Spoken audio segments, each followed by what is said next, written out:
Greetings, everybody. Welcome to the February 17th, 2016 edition of the Midweek Update here on Rasslin with Redbeard. The only thing with more character turns than the weather here in South Carolina is Big Show's career.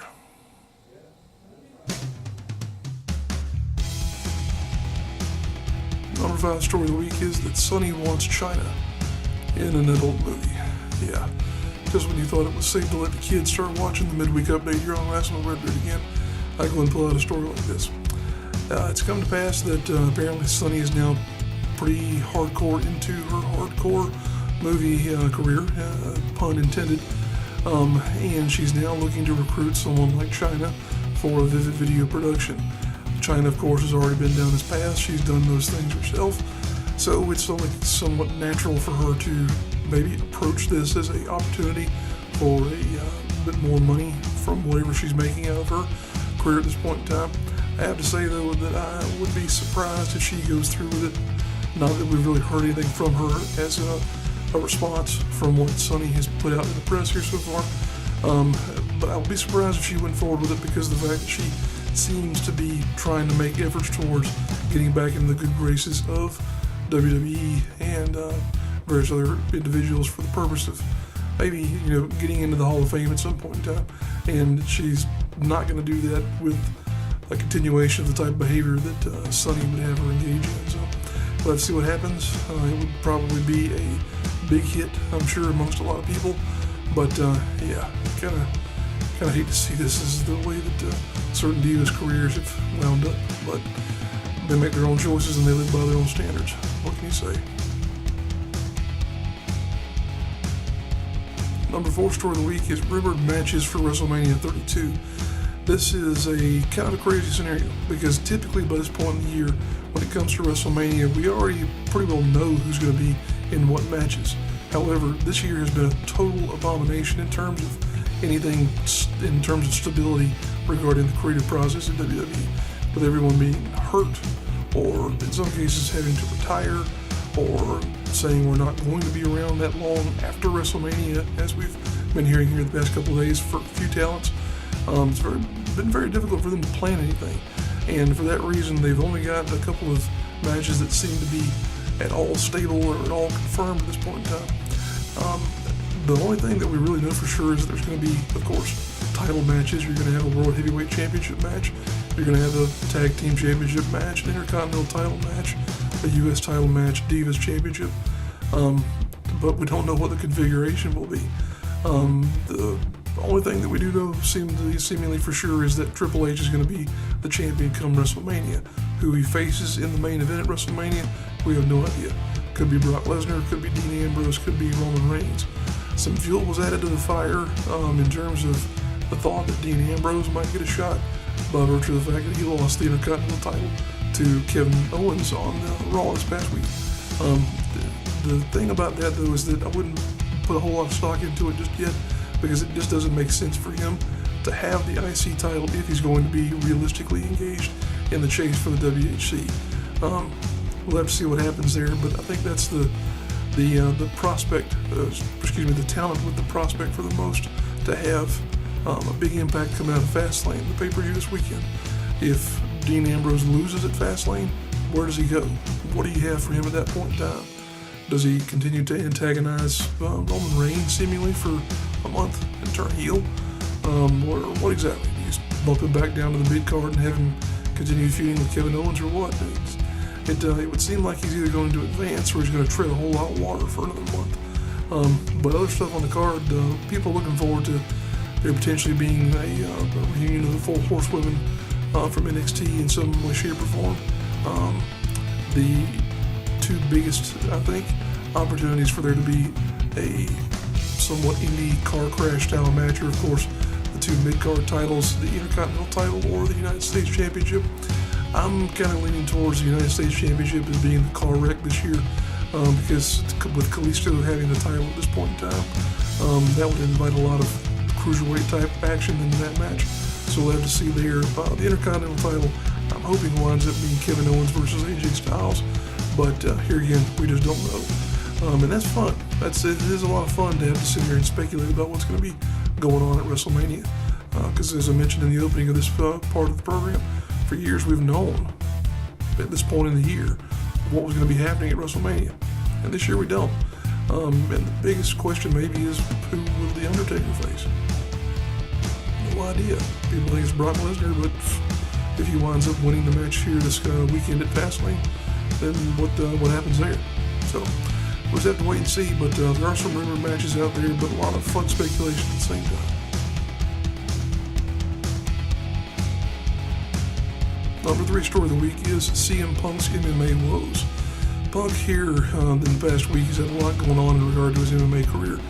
It was announced that his first opponent would be Mickey Gall, who is a newcomer to UFC, just like Punk is. He's 2-0 in UFC competition. Much younger than Punk, obviously. But almost as soon as they announced that he was going to be Punk's first opponent, Punk turned around and announced he was going to have surgery on his back to repair a herniated disc. So now what was assumed to be a debut at either UFC 199 or 200 now could be sometime later this year, could be sometime in 2017. Just depends on how quick Punk's recovery is from his back surgery. And then on top of those two announcements, you had a piece of news, whatever you want to call it, from Michael Bisping in an interview I think he gave with a Sirius XM channel, to where he claimed that Punk has lost 15 of 16 test fights. Now, for starters, who knew that they had test fights in UFC or MMA? Something totally new in my opinion that I'd never heard of, but I don't watch a whole lot of MMA, so forgive me if I'm a dunce as far as that's concerned. But regardless, you have to question what's going on with Punk's MMA career at this point in time. Will he ever fight? I think he will. Will he ever be successful in MMA? He's definitely seemingly got a passion for it, or at least a passion to get paid. But we'll have to wait and see. This is a very confusing time, I think, for him. And the only thing secure about any of it does seem to be the fact that he's continuing to pursue this. But again, who he fights, when he fights, the whole 9 yards there, totally up in the air. And it's not seemingly getting any better. So we'll have to wait and see. Number 2 story of the week is that Awesome Kong has been fired by TNA Wrestling. This should come as a surprise to absolutely no one, given the grandiose nature of the story that came out over the past week regarding the fact that she essentially attacked Reby Sky during TNA's European tour. This is a unfortunate thing for her career because she's had a lot of stops and starts.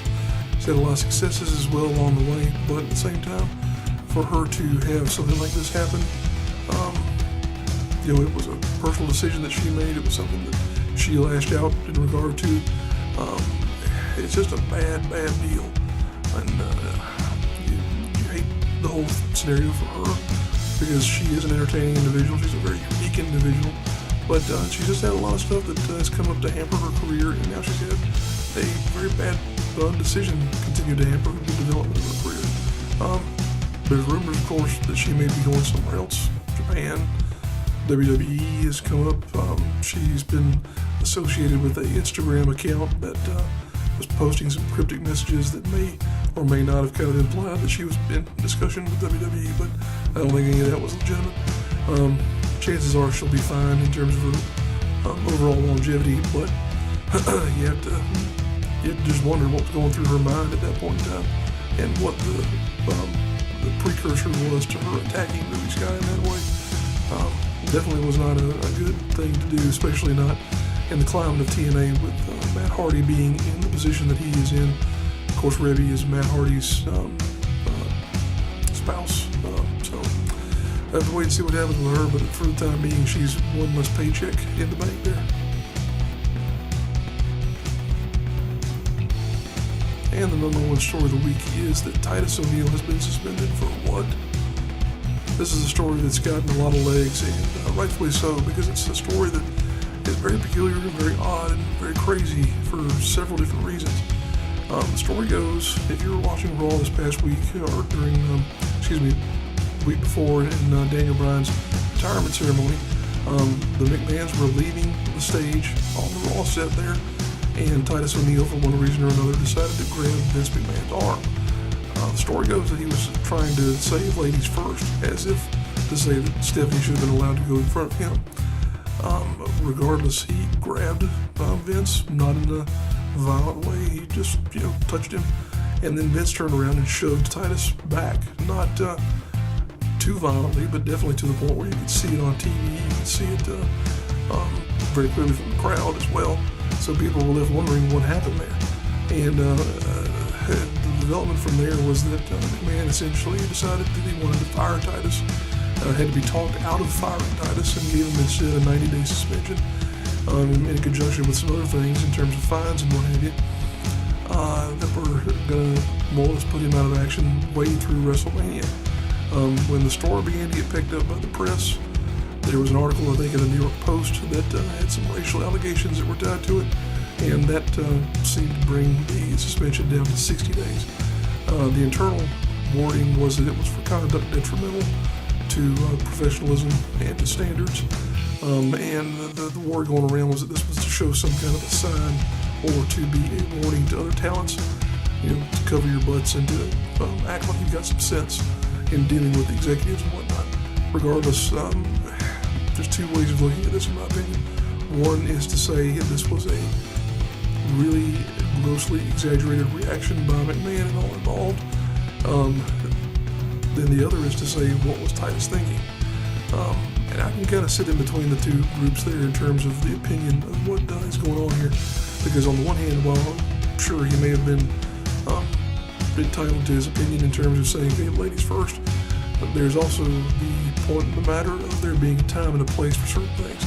When you're being broadcast on TV to hundreds of millions of eyes all over the world, is not the point in time to go grab your boss and say, hey, get out of the way, your daughter's coming through. It's just a very funny set of scenarios that this is led up to and that this is created, and there's no real way that he's going to be able to get around this, unfortunately. And it's kind of weird because you have him, of course, and also Darren Young, who have been, I won't say ostracized by the company, but they've both been affected from various parts of their personal lives and their activities. Of course, Darren being an individual who's come out of the closet and no longer had any questions about who he is personally. And then this now with Titus, a guy who has been on the up and up and done every type of public relations event you could think of to make the company look good. He winds up being suspended for this. So it is what it is. It's just an unfortunate set of circumstances. But hopefully we won't have too many unfortunate circumstances this weekend, as we've got a lot of wrestling that's coming up here in the local scene. To our knowledge, there are anywhere between 12 and 15 shows going on this weekend. That's a lot. There's plenty of opportunities for you to get out there and participate in the scene. That said, let's go ahead and roll the posters for the events that we are aware of coming up this weekend, and we'll be back in a few moments to finish up the show.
There you have it, our rundown of the events that are happening in this part of the world this weekend. If you are a wrestler or a promoter or some way involved with a wrestling promotion and you didn't see your poster on that segment of the show, it's because we didn't know about it. We do our best to peruse social media to keep abreast of what's happening in this part of the world, but we do miss things. That said, if you want your poster to be featured on this program or on the Facebook page for Rasslin with Redbeard, go ahead and send us a line through YouTube, Facebook, Twitter. We've got all the imaginable social media outlets available for you to contact us. And drop us a line with your information. We'll be glad to get it out there because that's a big part of what we do here on Rasslin with Redbeard. I want to go ahead and make an announcement that we will be at the PWX event this weekend in Gastonia, North Carolina. That is the Road to Rise of a Champion. That we will be there to be handing out the CPWA award plaques. I want to go ahead and say thank you to the people at PWX for giving us that opportunity to be involved with their program and to give out those awards. Appreciate you guys tuning in once again. If you enjoyed the program, go ahead and click that like button. And if you really enjoy what we've got on the channel here, go ahead and click subscribe. That way you'll know whenever we've posted something new, whether it be a match video, a highlight, a new edition of the midweek update, or a new episode of the Rasslin with Redbeard main show. Appreciate you guys tuning in. We'll see you next week.